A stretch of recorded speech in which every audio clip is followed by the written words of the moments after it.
Yeah. could very easily just stay on the base, but my mom did not let us do that, which I'm grateful for. Okay, so you did stay on the base. We lived on base, but we went out into the culture. Oh, you went out. Okay. Yeah. And you're grateful for having done that. Okay. And I want to come back to it. Next question has to do with technology. How would you personally summarize technology's effects on you and your life now? Small, medium, or large? Large? Is that what you said right here? You are the techie generation. I go back to computers. I'm looking at the laptop that you have. The computer I programmed was an IBM 705, which was a vacuum tube computer, if you even know what a vacuum tube is, that filled a room 10 times the size of this room. And it had a minuscule amount of the power of that laptop.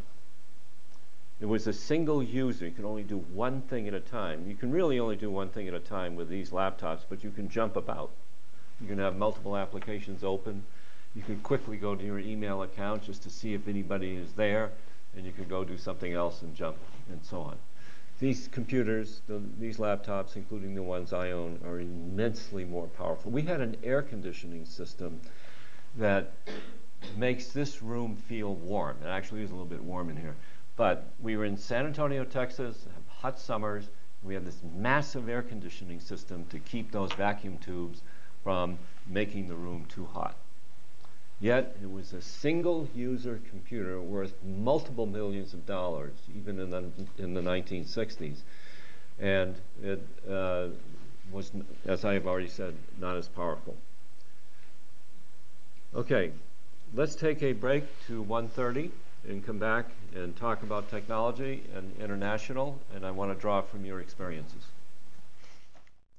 Okay, I sent an email to the entire class explaining that I'm traveling from tomorrow to Monday evening, and I included my cell phone. So that's in the Vista email system.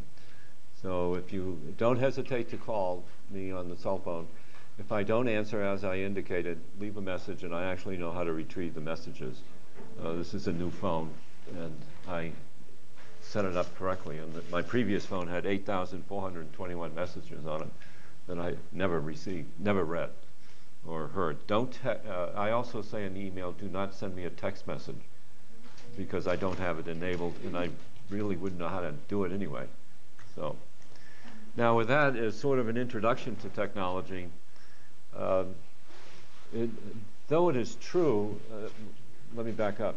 I'm absolutely fascinated by what the cellular telephone has done for American society. It seems that people are now able to talk on their cell phone while driving their vehicle. It astounds me, because the research on that particular matter says that 70% of your system is distracted by the cell phone conversation, therefore only 30% is focused on driving the car. How has this technology affected your lives?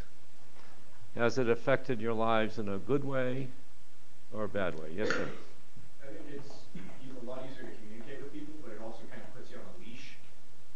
Like, especially when you're younger, like when you were in high school, your parents got you a cell phone. It wasn't so that you can call your friends and go out, it was so they could keep track of you, so that you had to answer all their calls. And so I think it's you know, it's positive. You look at it as like a cool thing, like, yeah, I got a cell phone, I can call my friends, but really, like, half my calls were all from my parents, wondering where the hell I was. Well, not only that, but it makes things a lot less personal, especially with texting. Like, my roommate used to fight with her boyfriend over texting, as opposed to, like, you know, we'll get together and Yeah, face-to-face conversation. Yeah. Have a cup of coffee and talk it through.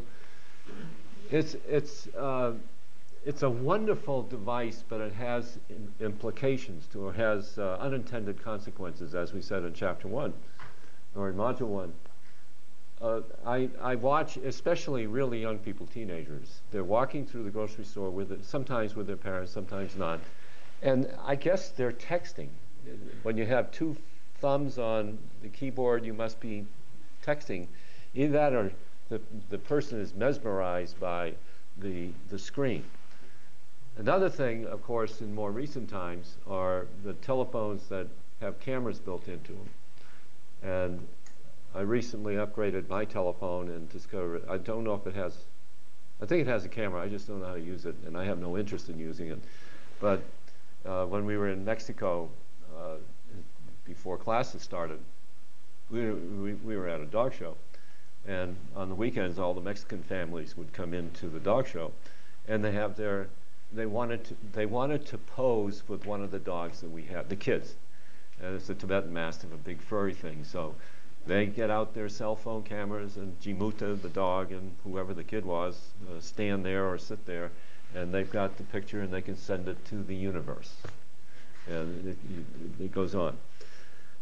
Other things that are happening to us, if you put this in the context of what happened at the beginning of the last century, page 35, the first transatlantic telephone cable carried 89 simultaneous calls.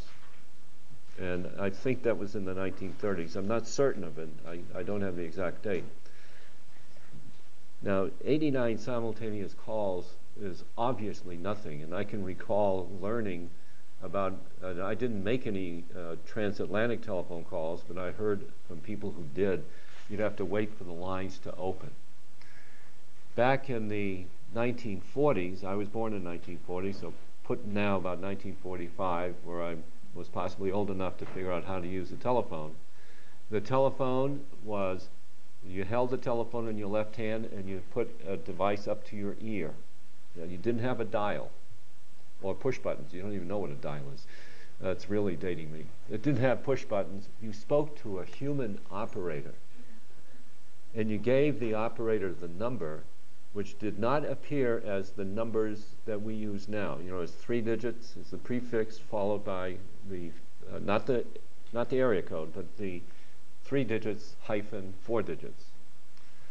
Well, in those days, the first 2 numbers corresponded to letters.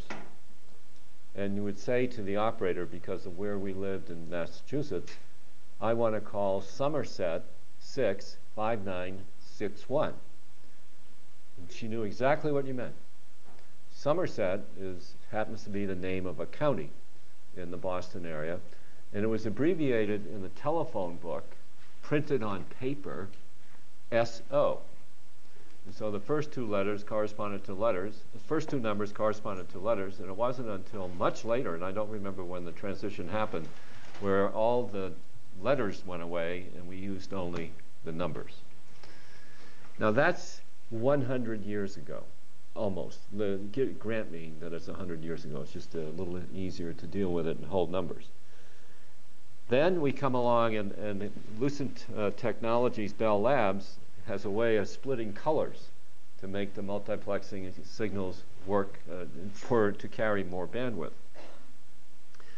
Now we have systems. When you check out in a grocery store, and this is especially true of Walmart and Target, they instantly update their inventory. Everything that's recorded on your sales slip has gone into a computer to indicate that you have decreased 1 unit or 10 units of a certain item, and they can automatically update the inventory in real time. That does not account for the items that people steal, by the way. I bought a new memory clip, 4 gigabyte memory clip, and I had to get the clerk at Target to go physically with the key to open the cabinet to get the thing, and he said they still steal them. And they find them in the shoe department. They find the package in the shoe department, and it's the package that has the alarm coder thing that would set off the alarm if you walk out. The device does not, and you can put the device in your pocket or a purse and go off with it.